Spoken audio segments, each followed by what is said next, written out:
జై శ్రీరామ్. నేను మౌనికా సుంకర.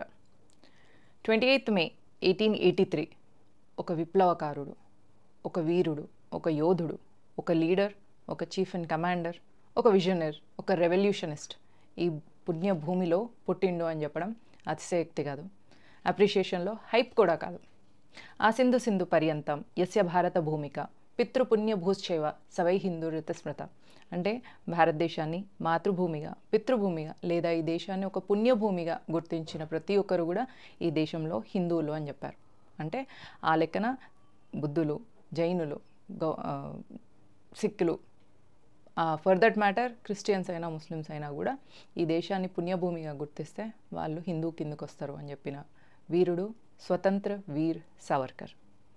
పేరులో స్వతంత్ర వీర్ అను సమాజం అతనికి ఇచ్చింది, తనుగా పెట్టుకుంది కాదు, ఒక వ్యక్తి విశేషంగా తనకిచ్చింది కాదు. అస్త్రశస్త్రాలతోనే విప్లవం అనేది సాధించబడుతుందని, ధర్మాన్ని దేశాన్ని కాపాడుకోవాలంటే ప్రతి ఒక్కరిలో క్షాత్రతేజం ఉండాలి అని చెప్పింది Savarkar. Jinnah all India Muslim League అనే పార్టీ ఒక బ్రేకింగ్ ఇండియా ఫోర్స్ కిందకి పనిచేస్తుందని, జిన్నా మనస్తత్వం ఉన్న వాళ్ళంతా సెపరేటిస్టులు అని ఆ కాలంలోనే చెప్పింది వీర్ సావర్కర్.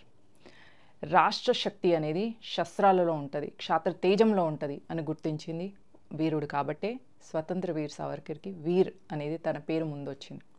23 సంవత్సరాలకే లండన్కి వెళ్ళి అక్కడ లా చదివిన వీర్ సావర్కర్ 1857లో సిపాయి రెబిలియన్, అంటే బ్రిటిష్ దగ్గర పనిచేస్తున్న సోల్జర్స్ అందరూ కూడా చేసింది సిపాయి రెబిలియన్ కాదు, అది భారతదేశం మొదటి స్వతంత్ర సంగ్రామం, అంటే ఫస్ట్ వార్ ఆఫ్ ఇండిపెండెన్స్ అని చెప్పేసి ఒక బుక్ను రాస్తే ఆ బుక్ను చదివి బ్రిటిష్ ఎంత భయపడ్డది అంటే ఆ బుక్ను బ్యాన్ చేసింది.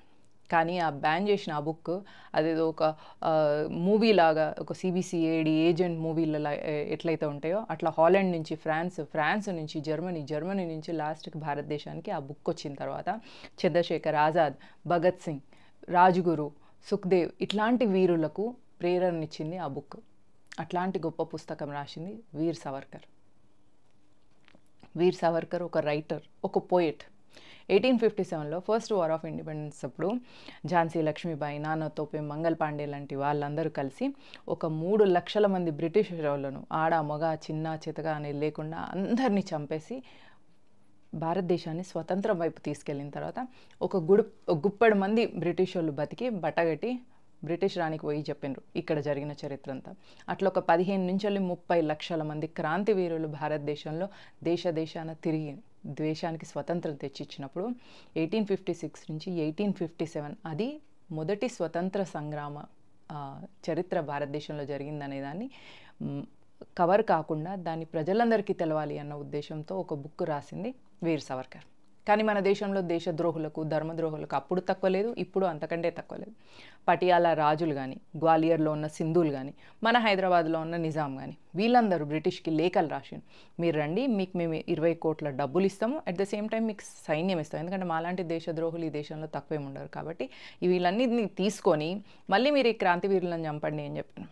అదే ఇప్పుడు ఏం జరిగిందంటే 1 సెప్టెంబర్ 1851 నుంచి వెళ్ళి 1 నవంబర్ 1858 వరకు మొత్తం భారతదేశంలో ఉన్న క్రాంతి వీరులందరినీ తిరిగి వచ్చిన బ్రిటిష్ మళ్ళీ ఇక్కడ ఉన్న ధర్మద్రోహులకు అందరు కలిసి ఒక్కొక్కరిని నరుక్కుంటూ వెళ్ళారు. ముసలి వాళ్ళని చూడకుండా, చిన్నపిల్లలను చూడకుండా మన దేశం కోసం, మన స్వతంత్రం కోసం పోరాడిన క్రాంతి వీరులందరినీ చంపుకుంటూ వెళ్ళారు. రజ్నైల్ క్రెడెక్ అనే ఒక బ్రిటిష్ మీడియా పర్సన్ స్వతంత్ర వీర్ సావర్కర్ మీద ఇంటర్వ్యూ తీయడానికి కోసమని ఆయనను కలవడానికి భారతదేశం వచ్చినప్పుడు ఆయన క్లియర్గా చెప్పిండు, మెర్సీ పిటిషన్ అంటే ఎవరైనా ఒక జైల్లో ఉన్న వ్యక్తి తను ఒక పిటిషన్ వేయచ్చు. And Savarkar being an advocate ఆయన ఒక పిటిషన్ వేసుకున్నాడే తప్ప ఎక్కడ కూడా అపాలజీస్ చేయలేదు.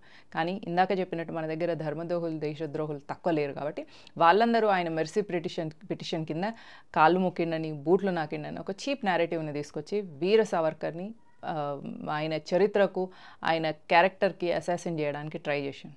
బట్ దెన్ ఎప్పుడైనా అరచేత్తోని సూర్యుడిని ఆపలేరు కాబట్టి ఈ ధర్మద్రోహులు, దేశద్రోహులు ఎంత చేసినా అప్పటి నుంచి ఇప్పటి వరకు కూడా వీర సావర్కర్ చరిత్ర ఎప్పటికి కూడా ఒక ఇన్స్పిరేషన్, ఒక క్షాత్ర తేజాన్ని యువకుల్లో నింపుతుంది. కాబట్టి సావర్కర్ చరిత్రని, సావర్కర్ తన జీవితంలో 27 సంవత్సరాలు ఖైదీగా ఉండి మన కోసం ఎన్నో పుస్తకాలు రాసి ఎంతో చరిత్రని మన ముందుకు తీసుకొచ్చి పెట్టారు. ఆయన నుంచి మనం నేర్చుకొని మన దేశం పట్ల, మన ధర్మం పట్ల మనం మన జీవితంలో కొంత సమయం ఇవ్వాలి. ఆయన తన జీవితం మొత్తాన్ని త్యాగం చేసిండు వాళ్ళ కుటుంబ సభ్యులకు కూడా చెప్పిండు ఈ త్యాగం అనేది వేరే వాళ్ళ ఇంట్లల్లో వెలుగు నింపడం కోసం మన ఇల్లు కూలిపోయినా పర్వాలేదు అన్న ఆలోచనలో ఉన్న ఒక గొప్ప వీరుడు వీర్ సావర్కర్. ఆయన నుంచి ఇన్స్పిరేషన్ తీసుకొని మనం కూడా మన దేశం కోసం, మన ధర్మం కోసం ప్రయత్నం చేద్దాం. మన జీవితంలో కొంచెం సమయాన్ని మన హిందూ సమాజానికి, మన హిందూ దేశానికి ఇచ్చేయడానికి ప్రయత్నం చేద్దాం. జై హింద్, జై భారత్.